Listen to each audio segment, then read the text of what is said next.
பாட்டாளி உறவுகள் முதல் உலகத் தமிழர்கள் வரை அனைவருக்கும் அன்பு வணக்கம். அன்பிற்குரிய தமிழர்களே, இன்றைக்கு தமிழ்நாட்டில் இந்திய துணை கண்டத்தில் ஆளுகின்ற பாசிச பாரதிய ஜனதா கட்சி தொழிலாளர் நல சட்டங்கள் என்று ஒரு 4 வகையான தொழிலாளர் நல திருத்த சட்டங்களை கொண்டு வந்திருக்கிறது. அந்த புதிய 4 சட்டங்களும் 2022ஆம் ஆண்டு முதல் ஒன்றிய அரசு நடைமுறைப்படுத்துவதாக சொல்லுகிறார்கள். அதிலே சமூக பாதுகாப்பு சட்டம், ஊதிய சட்டம், தொழில் உறவு சட்டம், அதே போல தொழிலக பாதுகாப்பு சட்டம் மற்றும் தொழிலாளர் உடல்நிலை சார்ந்த இப்படி 4 வகையான சட்டங்கள் புதிதாக கொண்டு வந்து நிறைவேற்றியிருக்கிறார்கள். இதிலே எப்படிப்பட்ட சூழ்நிலைகள் உருவாகிறது என்று சொன்னால், ஒரு தொழிற்சாலை என்று சொன்னால் அதிலே பணியாற்றக்கூடியவர்கள் தங்களுக்கென்று தங்கள் உரிமைகளுக்கென்று அந்த தொழிற்சாலையினுடைய முதலாளி அல்லது உரிமையாளரிடம் தொழிலாளர்கள் உரிமைகளுக்காக குரல் கொடுப்பதற்கு, வாதிடுவதற்கு, தேவையானால் போராட்டங்களை முன்னெடுத்து செல்வதற்கு தொழிலாளர் சங்கம் என்று ஒரு சங்கத்தை அமைத்துக் கொள்ளலாம். 1926ஆம் ஆண்டு வெள்ளைக்காரன் காலகட்டத்திலே நாடு விடுதலை அடைவதற்கு முன்பே அந்த வெள்ளைக்காரன் வகுத்து தந்த தொழிலாளர் நல சட்டம் தான். சிகாகோ நகரிலே தொழிலாளர்கள் கடந்த நூற்றாண்டிலே மிகப்பெரிய புரட்சிகர போராட்டங்களை நடத்தி தொழிற்சங்கங்கள் தூக்கிலே தொங்கி பெற்றுத்தந்த உரிமை 8 மணி நேர வேலை. இயற்கை ஒரு நாளைக்கு 24 மணி நேரம் என்று சொன்னால் 3/24. உழைப்பதற்கு 8 மணி நேரம், ஓய்வெடுப்பதற்கு 8 மணி நேரம், குடும்பத்தோடு உட்கார்ந்து கலந்து பேசி மகிழ்ச்சியாக அந்த காலத்தை போக்குவதற்கு அல்லது கடத்துவதற்கு 8 மணி நேரம், 3/24. 8 மணி நேர உழைப்பு. சிகாகோ நகரில் அமெரிக்காவிலே தொழிலாளர்கள் போராடி உயிர்கொடை கொடுத்து தொழிற்சங்க தலைவர்கள் தூக்கிலே தொங்கி குதிரை கால் குழம்புகளுக்கிடையே அடிபட்டு தடியடிபட்டு குண்டடிபட்டு மாண்டு மடிந்து உலகம் முழுவதும் உள்ள தொழிலாளர்களுக்கு பெற்று தந்த அந்த 8 மணி நேர தொழிலாளர் உரிமையே, 8 மணி நேர வேலை என்ற அந்த தொழிலாளர் உரிமையே இன்றைக்கு வினாக்குறியாகக்கூடிய அளவுக்கு பாசிச பாரதிய ஜனதா கட்சி இந்த சட்டங்களை கொண்டு வந்திருக்கிறது. அப்படியானால் தொழிலாளர்கள் உரிமைகளுக்காக போராடக்கூடிய பொது உடைமை கட்சிகள், பிற கட்சிகளெல்லாம் சேர்ந்து நவம்பர் மாதம் 26ஆம் தேதி இந்தியா முழுவதும், நாடு முழுவதும் மிகப்பெரிய போராட்டங்களை முன்னெடுத்திருக்கிறார்கள். நமக்கு அதில் என்ன சிக்கல் என்று சொன்னால், தமிழ்நாட்டிலே இந்தியாவில் எந்த மாநிலத்திலும் இல்லாத அளவுக்கு முதலில் தொழிலாளர் நல வாரியம் அமைக்கப்பட்டது. அதற்கு தமிழக கட்டட தொழிலாளர்கள் மத்திய சங்கம், அதனுடைய இப்போதைய தலைவர் மதிப்பிற்குரிய அண்ணன் பொன்குமார் இன்றைக்கு கட்டுமான தொழிலாளர் நல வாரியத்தின் தலைவரும் 2வது முறையாக அவர்தான் அந்த பொறுப்பை ஏற்றிருக்கிறார். அப்படி இந்த தொழிலாளர் நல வாரியம், கட்டுமான தொழிலாளர் நல வாரியம், அமைப்பு சாரா தொழிலாளர் நல வாரியம் என்று தமிழகத்திலே அமைக்கப்பட்டு பிறகு கேரளா, மேற்கு வங்கம் போன்ற வேறு சில மாநிலங்களிலும் இந்த தொழிலாளர் நல வாரியங்கள் சிறப்பாக இயங்கிக் கொண்டிருக்கின்றன. குறிப்பாக கட்டட தொழிலாளர்களுக்கென்று கட்டுமானம் கட்டக்கூடிய, அது ஊராட்சியாக இருந்தாலும், பேரூராட்சியாக இருந்தாலும், நகராட்சியாக இருந்தாலும், மாநகராட்சியாக இருந்தாலும், சென்னை போன்ற மாநகரங்களாக இருந்தாலும், அந்த கட்டடம் கட்டுகின்ற அந்த கட்டட உரிமையாளர்களிடமே இந்த தொழிலாளருக்கான நிதியை இந்த உள்ளாட்சி அமைப்புகள் மூலம் தண்டி ஏறக்குறைய நமக்கு தெரிந்தவரை 5000 கோடிக்கு மேல் இருப்பு பணம் இருக்கிறது. அப்படியானால் இந்தியாவுக்கே வழிகாட்டக்கூடிய கட்டுமான தொழிலாளர் நல வாரியமும் அமைப்பு சாரா தொழிலாளர் வாரியமும் தமிழ்நாட்டில் இருக்கிறது.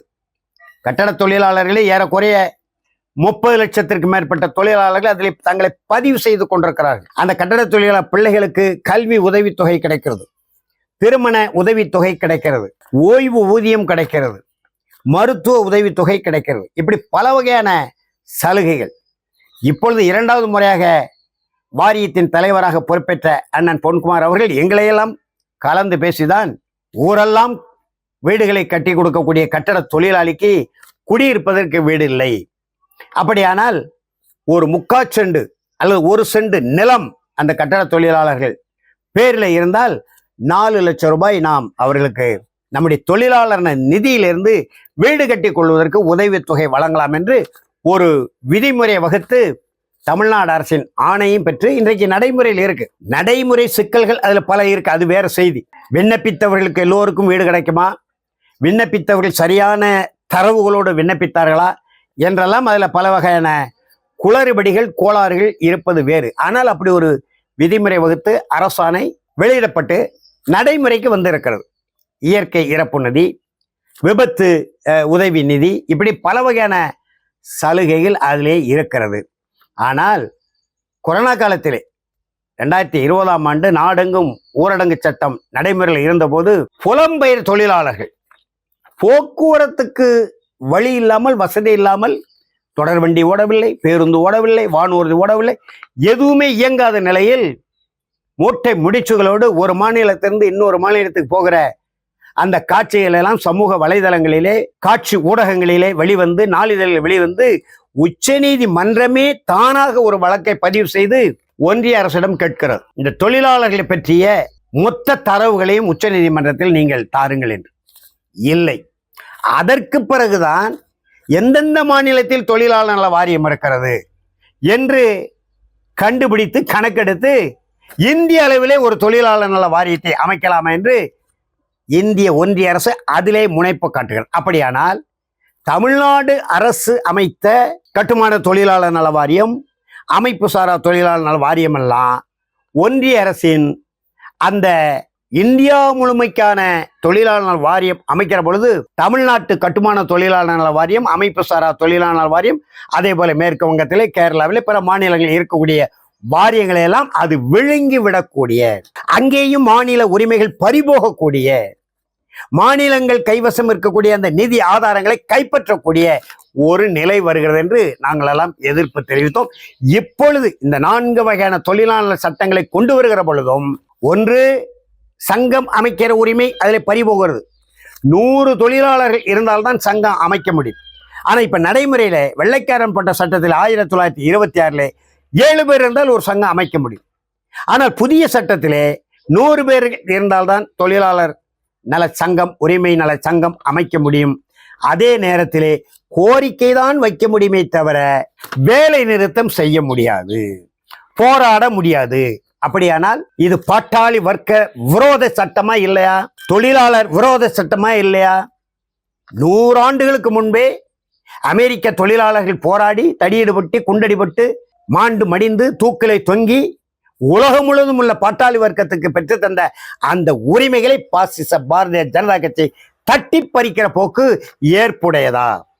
இப்ப நான் சார்ந்திருக்கக்கூடிய பாட்டாளி மக்கள் கட்சியின் நிறுவனர், தலைவர், தமிழின போராளி, சமூக நீதி காவலர் மருத்துவர் ஐயா அவர்கள் கூட அதற்கு ஒரு அறிக்கை தெளிவாக கொடுத்தார். இந்த சட்டங்களை மறு ஆய்வு செய்யுங்கள், தொழிற்சங்கங்களை அழைத்து பேச்சுரை நடத்துங்கள்.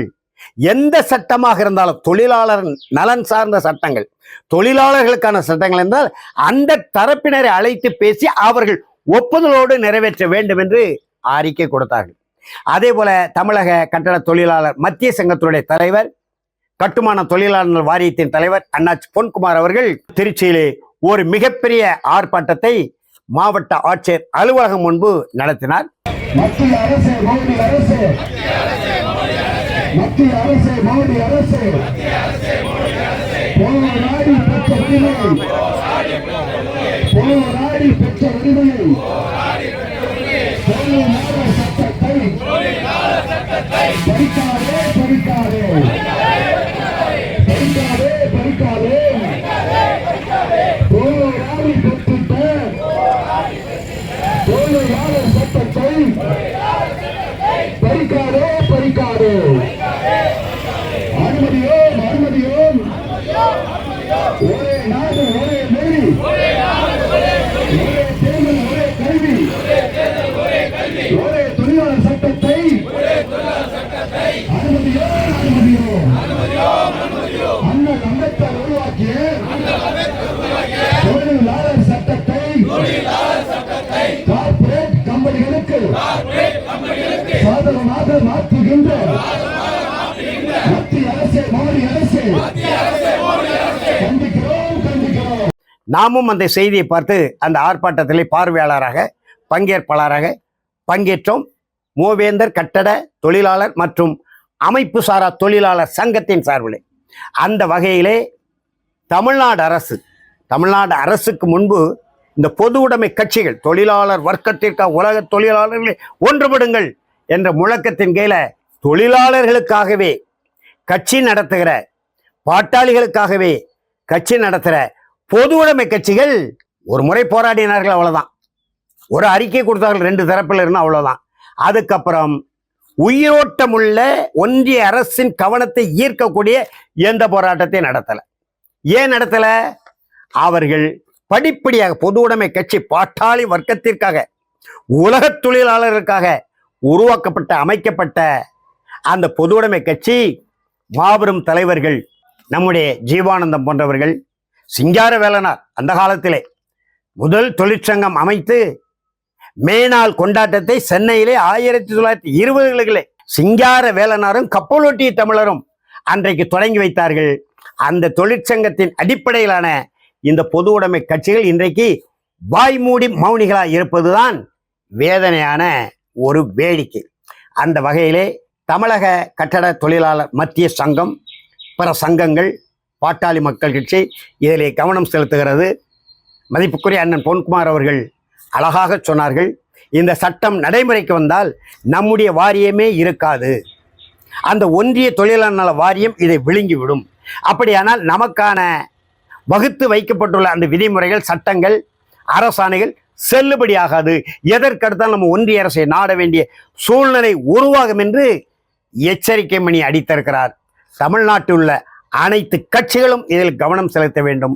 குறிப்பாக நாங்களும் பாட்டாளி மக்களுக்காகத்தான் இருக்கிறோம், உழைக்கும் வர்க்கத்துக்காகத்தான் இருக்கிறோம், தொழிலாளர் நலன்களுக்காகத்தான் இருக்கிறோம். அவர் சொன்னார், நம்ம ஐயா கலைஞர், நான் திராவிட முன்னேற்ற கழகம், அதற்கு முன்பு திராவிடர் கழகம் என்ற ஒரு அமைப்பு உருவாகம் இருக்குமேனால் நான் கம்யூனிஸ்ட் கட்சியிலே தான் சேர்ந்திருப்பேன் என்று ஐயா கலைஞர் அந்த காலத்திலே மேடையில் பேசுவார். பொது உடைமை கட்சிகள் கூட்டுகிற கூட்டங்களிலே, மேடைகளே, திராவிட முன்னேற்ற கழக மேடையிலே அப்படி பேச மாட்டார். இருந்தாலும் அப்படி தொழிலாளர் நலன்களை பேசக்கூடிய, பாட்டாளி வர்க்கத்தை பேசக்கூடிய நம்முடைய திராவிட மாடல் அரசு இதிலே கவனம் செலுத்தி எதிர்த்து அறிக்கை கொடுத்திருக்கிறார். மாண்புமிகு முதலமைச்சர் மு.க. ஸ்டாலின் அறிக்கை கொடுத்ததோடு நின்று விடாமல் இந்த சட்டங்கள் நடைமுறைக்கு வருவதற்கு முன்பே அதற்கு தடை விதித்து ஏற்கனவே இருந்த சட்டங்கள் தொடரவும், அல்லது அனைத்து தொழிற்சங்கங்களையும் அந்த சங்கத்தின் தலைவர்கள் பொறுப்பாளர்கள் அழைத்து பேசி, மாநிலத்துக்கு மாநிலம் அது வேறுபடும், அழைத்து பேசி ஒன்றுபட்ட ஒருமித்த கருத்தோடு இந்த சட்டங்களை கொண்டு வர வேண்டும். அதற்கான வேலைகளை தமிழ்நாடு முதலமைச்சர் மாண்புமிகு மு.க. ஸ்டாலின் அவர்கள் மேற்கொள்ள வேண்டும். அவருக்கு அனைத்து கட்சிகளும் அழுத்தம் கொடுக்க வேண்டும் என்கின்ற ஒரு பாட்டாளி மக்கள் நலன் சார்ந்த சிந்தனையோடு ஒரு பாட்டாளி தமிழன் என்ற முறையிலே வேண்டுகோள் வைத்து விடைபெறுகிறேன். நன்றி, வணக்கம்.